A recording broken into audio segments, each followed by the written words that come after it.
புதிய ஏற்பாட்டில் உள்ள 27 புத்தகங்கள் மற்றும் அவற்றின் முக்கிய கருப்பொருள்களை பற்றி பார்க்கலாம். புதிய ஏற்பாட்டை எளிதில் புரிந்து கொள்வதற்கும் படிப்பதற்கும் உதவியாக இருக்கும். மத்தேயு இயேசுவை எதிர்பார்த்த ராஜாவாக வெளிப்படுத்துகிறது. மார்க்கு இயேசுவை பிதாவாகிய தேவனின் பூரண ஊழியக்காரனாக வெளிப்படுத்துகிறது. லூக்கா இயேசுவை பூரணமான மனிதனாக வெளிப்படுத்துகிறது. யோவான் இயேசுவின் தேவத்துவத்தை வெளிப்படுத்துகிறது. அப்போஸ்தலருடைய நடபடிகள் ஆதி சபையில் தேவ ஆவியானவர்.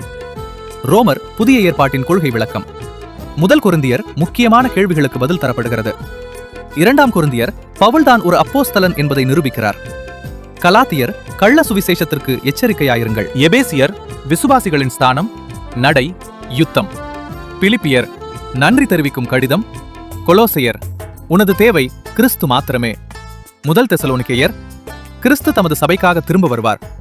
2 தெசலோனிக்கேயர் பாவ மனுஷன் வெளிப்படுவான். 1 தீமோத்தேயு தேவனை கனம் பண்ணும்படி கிறிஸ்தவ வாலிபர்களுக்கு அறிவுரை. 2 தீமோத்தேயு வேத வாக்கியமெல்லாம் தேவ ஆவியானவரால் அருளப்பட்டிருக்கின்றன. தீத்து கிரேத்தாவில் விடப்பட்டாய், ஆனால் தேவன் உன்னோடு இருக்கிறார். பிலேமோன் நண்பனின் சார்பில் தனிப்பட்ட நிருபம். எபிரெயர் கிறிஸ்து சிறந்த பிரதான ஆசாரியர். யாக்கோபு கிரியைகள் விசுவாசத்தை காண்பிக்கின்றன. முதல் பேதுரு நன்மை செய்து மதியினத்தை அடக்கு. 2 பேதுரு அவருடைய தெய்வத்துவத்திற்கு நாங்கள் சாட்சிகள். முதல் யோவான் வெளிச்சத்தில் நடவுங்கள். 2 யோவான் சத்தியத்தில் நடவுங்கள். 3 யோவான் தேமேத்திரியு எல்லாராலும் நற்சாட்சி பெற்றவன். யூதா விசுவாசத்திற்காக வைராக்கியமாய் போராடினார்கள்.